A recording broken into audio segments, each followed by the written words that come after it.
Baik, saudara-saudara, selamat malam. Salam damai sejahtera Tuhan Yesus Kristus bagi kita semua.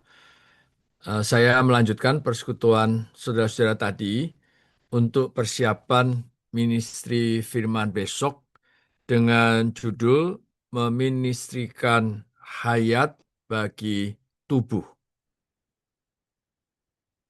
Sebelum kita masuk ke materi ini, saya ingin membantu saudara-saudara untuk melihat urutan dari berita satu sampai ke berita ketiga ini, di mana kita perlu membawa saudara-saudari mengenal mengenai ministri unik perjanjian baru. Apakah ministri unik perjanjian baru? Ministri unik perjanjian baru ini adalah untuk melaksanakan tujuan kekal Allah yang terkandung di dalam perjanjian baru.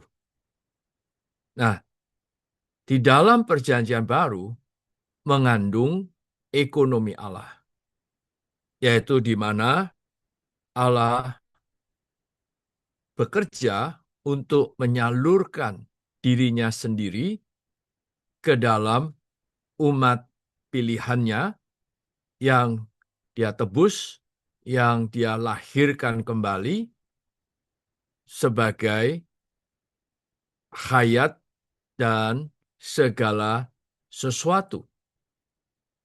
Namun tujuan dari penyaluran Allah, yang mana kita juga lihat di Efesus pasal 4 ayat 12, tujuan dari pekerjaan ministri perjanjian baru ini adalah untuk membangun tubuh Kristus.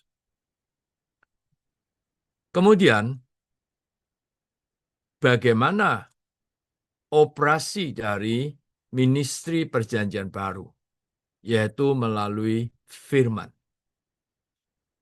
Sehingga melalui ministri firman, orang dibawa berdamai kepada Allah. Artinya orang dibawa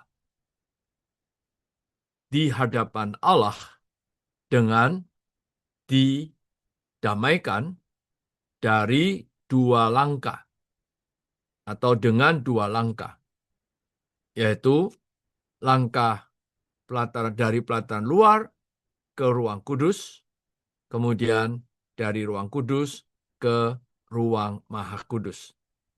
Karena tujuan keselamatan Allah adalah supaya manusia sepenuhnya didamaikan dengan Allah sampai manusia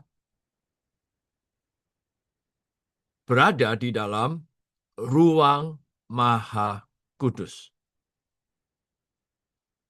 Nah, orang yang ada di dalam ruang maha kudus, maka orang ini akan sepenuhnya dikuasai, dipenuhi oleh hayat. Kemudian, di atas diri dia tidak ada lagi ego, tidak ada lagi kedagingan, karena dia sudah melewati tabir yang kedua, yaitu melalui berbagian di dalam Kristus yang tersalib dan kebangkitan Kristus. Maka orang yang di dalam ruang maha kudus ini menjadi orang yang tidak lagi egois, tetapi justru menjadi orang yang bisa memperhatikan orang lain. Maka orang ini karena penuh dengan hayat dan memperhatikan orang lain, maka dia memiliki ministri hayat. Sehingga melalui ministri hayat ini, orang dibawa kepada pembangunan tubuh Kristus sebagai tujuan dari ministry Perjanjian Baru. Nah, saya harap penjelasan saya yang sangat singkat ini bisa membantu saudara-saudara melihat alur dari berita pertama, kedua, dan ketiga ini. Lalu, yang paling menonjol di dalam pemberitaan minggu ini, yaitu ada sebuah contoh real. Bagaimana kita mengerti perihal ministry hayat adalah bagi tubuh. Saya langsung membacakan 1 Yohanes pasal 5 ayat 16. Karena ayat ini yang menjadi kunci dari berita minggu ini. Di sini dikatakan, kalau seseorang melihat saudaranya berbuat dosa, yaitu dosa yang tidak mendatangkan maut, hendaklah ia berdoa kepada Allah, dan dia, nah kata dia di sini bukan dia huruf besar, tetapi adalah dia huruf kecil. Artinya ini menunjuk kepada dia yang berdoa itu. Jadi dia yang berdoa kepada Allah, dialah yang akan memberikan hayat kepadanya, yaitu kepada saudara yang berbuat dosa itu, yaitu mereka yang berbuat dosa yang tidak mendatangkan maut. Lalu ada dosa yang mendatangkan maut, tentang itu tidak kukatakan bahwa ia harus berdoa. Nah, di dalam ayat ini ada 3 kata penting. Pertama adalah melihat. Yang kedua, berdoa. Dan yang ketiga di sini, memberikan hayat atau membagikan hayat atau meministrikan hayat. Nah, dari 3 kata penting inilah kita bisa kemudian menjelaskan lebih real, lebih konkret kepada saudara-saudari. Jadi, kata pertama adalah melihat. Melihat ini adalah sesuatu bentuk hubungan kita dengan anggota tubuh Kristus yang lain. Karena di sini dikatakan melihat saudaranya. Nah, ini menunjukkan bahwa melihat saudara yang seiman dengan kita, yang merupakan anggota keluarga Allah, yang boleh dikatakan melihat anggota tubuh yang lain.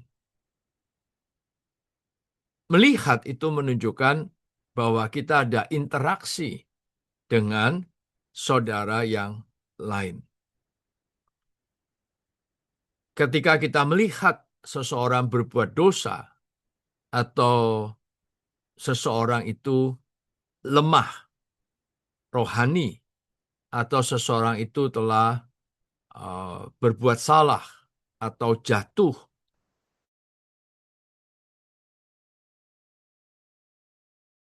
kita bisa melihat tanpa kita sengaja untuk melihat. Dan itu tidak ada masalah karena kita melihat itu bukan salah kita, bukan masalah kita. Nah, sekarang atau melihat orang yang bersalah, apa respon kita ketika kita melihat orang yang jatuh, orang yang lemah, orang yang berdosa, orang yang bersalah? Saya tadi pikir-pikir setidaknya ada 4 kemungkinan respon kita. Respon pertama adalah membiarkan, cuek. Karena kita berpikir, itu urusan dia, bukan urusan saya. Ini respon pertama. Respon kedua, mungkin kita membicarakan, sehingga menjadi hot news dalam gereja. Nah, kita membicarakan kepada orang lain, kamu tahu nggak, dia ini begini-begini, atau begini-begini. Akhirnya menjadi rumor. Itu respon kedua. Nah, respon ketiga adalah menghakimi. Kita menghakimi orang itu. Kita menunjuk kelemahan dia dengan suatu sikap, ya, memberi penghakiman, mempersalahkan dia. Nah, saudara-saudara, apakah ada kemungkinan keempat? Kita mendoakan dia. Nah, orang yang mendoakan dia, barulah orang ini bisa membagikan hayat. Tapi sekarang pertanyaannya, bagaimana kita bisa mendoakan orang tersebut? Saudara-saudara, ada 3 syarat. Saya ingin bersekutu ini untuk memudahkan saudara-saudara untuk melihat berita ini harusnya sangat praktis untuk membantu setiap kaum saleh. Nah, syarat agar kita bisa mendoakan, pertama, kita harus ada di dalam ruang Maha Kudus. Kita harus didamaikan kepada Allah. Kalau kita sendiri tidak didamaikan kepada Allah, lalu bagaimana kita bisa mendamaikan orang kepada Allah? Karena seseorang yang berdoa itu adalah seseorang yang kembali ke dalam roh. Seseorang yang tinggal di dalam persekutuan dengan Tuhan. Seseorang yang hidup di dalam ruang Maha Kudus. Kalau kita tidak menjadi orang yang demikian, saya kira 3 respon pertama, mungkin salah satunya itu yang kita lakukan. Entah kita cuek, tidak peduli, atau kita membicarakan, atau kita menghakimi. Tetapi kalau kita kembali ke dalam roh, kita kembali ke dalam persekutuan dengan Tuhan, kita lebih dulu didamaikan kepada Allah, maka di dalam kita ada beban, di dalam kita ada perasaan, saya harus mendoakan dia. Bahkan saya harus berdoa syafaat untuk dia. Nah, setelah berdoa syafaat, maka saya akan pergi mencari dia, bersekutu dengan dia, dan mengajak dia berdoa. Nah, disitulah proses kita membagikan hayat. Ini syarat pertama. Nah, syarat kedua, ketika kita di dalam ruang Maha Kudus, kita menjadi orang yang penuh dengan hayat. Karena kata dia memberikan hayat, sebetulnya ini menunjuk bukan orang ini adalah hayat yang kemudian membagikan hayat dia. Bukan. Tetapi dia adalah salurannya. Tetapi saluran ini harus penuh dengan hayat dulu. Nah, kalau salurannya nggak ada hayat, lalu bagaimana dia memberikan hayat kepada orang lain? Nah, lalu bagaimana kita bisa dipenuhi oleh hayat? Tidak ada jalan lain selain kita harus tinggal dalam ruang Maha Kudus. Dipenuhi oleh Allah, dipenuhi oleh firman-Nya, dipenuhi oleh hayat-Nya.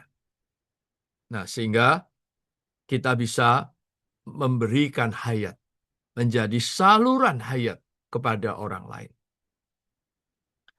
Nah, lalu syarat ketiga, agar kita bisa menjadi orang yang mendoakan dan kemudian membagikan hayat, adalah kita mengenal tubuh.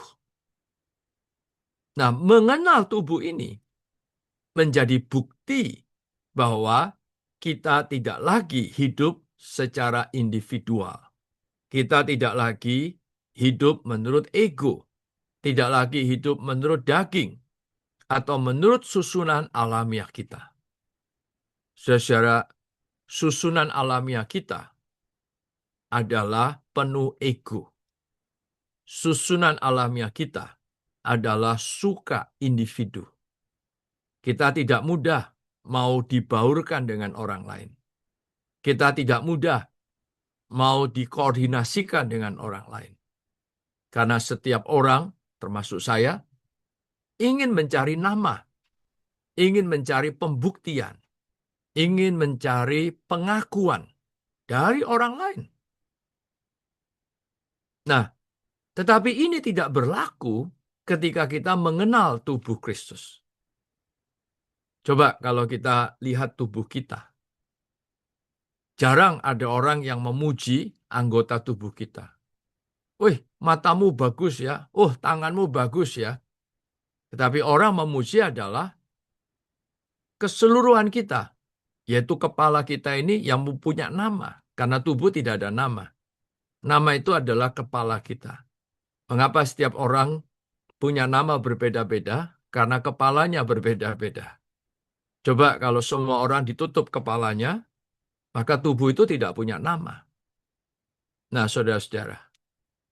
Jadi, ketika kita mengenal tubuh, kita tidak lagi mencari pengakuan orang. Kita tidak mencari pujian orang. Karena yang patut dipuji, yang patut dimuliakan adalah Kristus Sang Kepala. Karena hanya kepala yang punya nama. Tubuh tidak punya nama. Nah, ini berarti orang yang mengenal tubuh. Dia berfungsi, dia melakukan doa, dia mengerjakan pekerjaan ministry, tetapi dia tidak mencari pujian manusia. Dia tidak mencari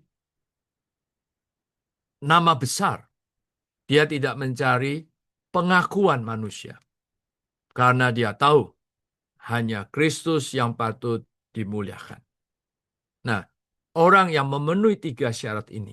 Pertama, hidup di dalam ruang Maha Kudus. Yang kedua, penuh dengan hayat. Nah, yang ketiga, mengenal tubuh. Maka orang ini barulah bisa membagikan hayat. Jadi 3 kata penting di 1 Yohanes pasal 5 ayat 16. Ini bagi saya satu ayat yang baru sekali yang menerangi saya. Pertama, kita melihat. Yang kedua, kita mendoakan. Yang ketiga, membagikan hayat. Tetapi orang yang bisa melakukan ini karena yang pertama, dia ada di dalam ruang Maha Kudus. Yang kedua, dia dipenuhi oleh hayat sehingga dia bisa menjadi saluran hayat. Yang ketiga, dia mengenal tubuh sehingga dia memiliki perasaan, kesadaran akan tubuh. Maka tubuh yang lebih penting. Saya kalau tidak berfungsi, saya melukai tubuh. Saya berdosa terhadap Kristus Sang Kepala. Coba kalau kita lihat tubuh kita. Ada satu anggota tubuh saja yang ngambek, tidak mau berfungsi.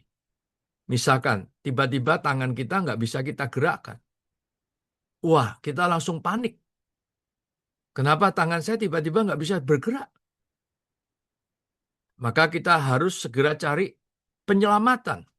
Pergi ke rumah sakit, masuk ke IGD, cari ke dokter.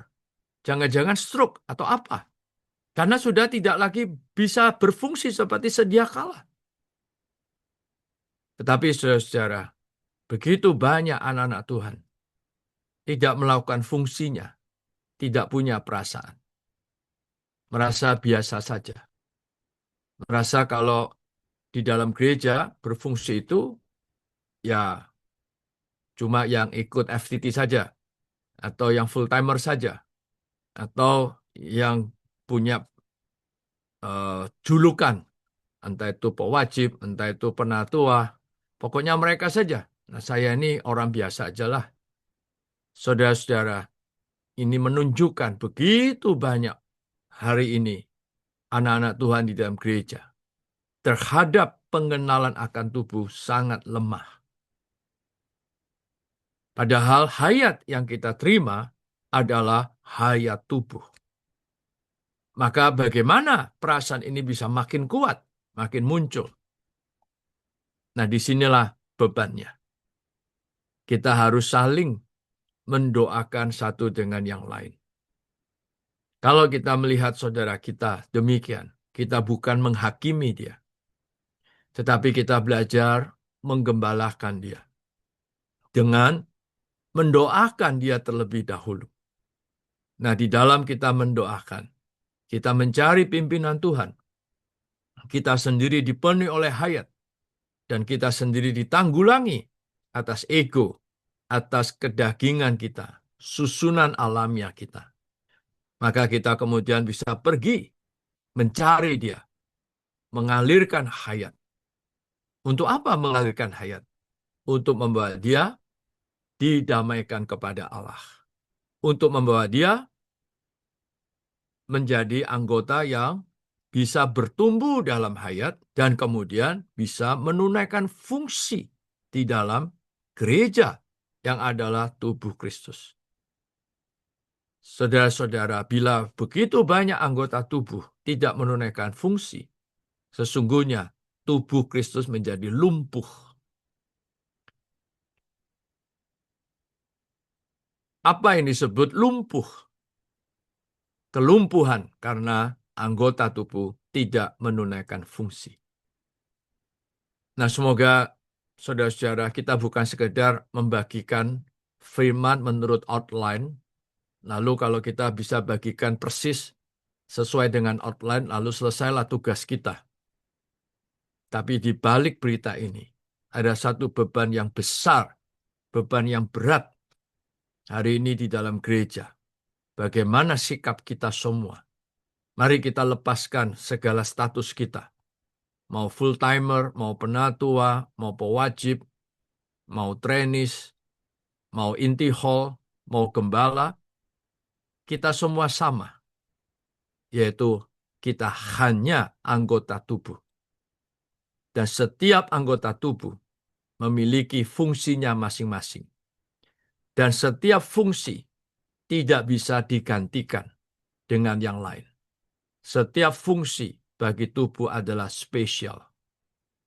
Maka saya tidak bisa kekurangan Anda tidak bisa kekurangan saya. Kita saling membutuhkan. Kita saling melengkapi. Tetapi bukan untuk nama kita, melainkan untuk pembangunan tubuh Kristus. Untuk kemuliaan nama Kristus. Karena yang berhak mendapatkan kemuliaan adalah Kristus. Nah, ini memerlukan pengenalan tubuh dalam hayat, dalam pelaksanaan, sehingga akhirnya kita muncul kesadaran akan tubuh. Kita muncul perasaan akan tubuh. Dan sekali lagi, bagaimana kita bisa memiliki perasaan ini? Saudara-saudara, kita harus saling mendoakan. Saling mendoakan. Saling membagikan hayat. Sehingga kita semua dibawa ke dalam ruang Maha Kudus. Disitulah kita dipenuhi dengan hayat ilahi dan kemudian kita juga makin mengalami salib Kristus. Kita diserupakan dengan kematiannya dan kita dibawa ke dalam kesatuan organik dengan kebangkitannya. Sehingga ikatan ego, daging, alamiah kita bisa terlepaskan. Maka kita sepenuhnya menjadi manusia hayat. Kita sepenuhnya menjadi anggota tubuh yang memperhatikan anggota yang lain. Bila ada anggota yang lemah, disitulah kita mendoakan dia. Kita merawat dia, menggembalakan dia. Tapi tujuannya adalah supaya dia dibawa kembali kepada persekutuan dengan Allah. Didamaikan kepada Allah. Dibawa ke dalam ruang Maha Kudus. Supaya pada akhirnya dia juga menunaikan fungsinya sebagai anggota tubuh Kristus bagi pembangunan tubuh Kristus. Nah, semua yang kita bicarakan ini, itulah ministry perjanjian baru. Di mana di dalam ministry ini, Allah mau melakukan tujuan kekalnya di dalam perjanjian baru. Di mana di dalam perjanjian baru ada ekonominya yang pada akhirnya untuk mencapai pembangunan tubuh Kristus. Nah, saudara, semoga penjelasan saya yang singkat ini bisa membantu saudara melihat alurnya dan kemudian ada satu implementasinya, dan kalau bisa kita juga bisa bersaksi ya bagaimana Tuhan berbicara kepada kita, bagaimana Tuhan menanggulangi kita, dan bagaimana kita bisa menjadi teladan dalam hal memperhatikan orang lain, dalam hal mendoakan orang lain, dalam hal membagikan hayat kepada orang lain. Nah, saya berdoa agar bila setiap kita bisa bersaksi demikian, dan kita juga mendorong saudara-saudara bisa demikian. Saudara-saudara, luar biasa. Gereja akan mencapai kebangunan yang baru. Dan gereja akan cepat terbangun. Dan demikian Tuhan cepat datang untuk membawa kerajaan Allah turun ke bumi. Ini adalah perjuangan. Ini adalah peperangan.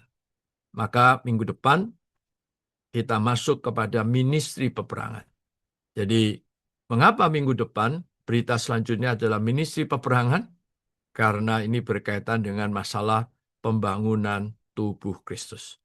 Dan kita semua harus betul-betul berdoa, Tuhan selamatkan aku dari ego, selamatkan aku dari kedagingan, dari susunan alamiah yang membutakan aku, sehingga aku tidak betul-betul memiliki perasaan tubuh, kesadaran tubuh. Bahkan kadang-kadang kita berjuang hanya untuk kelompok kita sendiri, untuk hall kita sendiri, untuk lokal kita sendiri, dan tidak melihat kepentingan tubuh yang lebih besar. Kita sebetulnya sudah berdosa. Kita harus bertobat, diselamatkan dari segala pengelompokan-pengelompokan. Karena di dalam skala prioritas, tubuh tetap yang pertama. Sedangkan lokal itu adalah yang kedua. Nah, saudara-saudara, di poin inilah mari kita tidak saling berdebat, kita tidak saling menghakimi, tetapi kita sama-sama berdoa dan bertobat. Supaya Tuhan ada jalan untuk melalui kita tubuhnya terbangun. Dan itulah yang membawa kita minggu depan kepada peperangan rohani. Menaklukkan musuh Allah, membawa kerajaan Allah datang ke bumi. Demikian saudara-saudara sharing dari saya. Semoga Tuhan memberkati dan kita tetap berdoa agar Tuhan memberi kita urapannya yang lebih kaya. Amin. Saya kembalikan ke saudara Oki.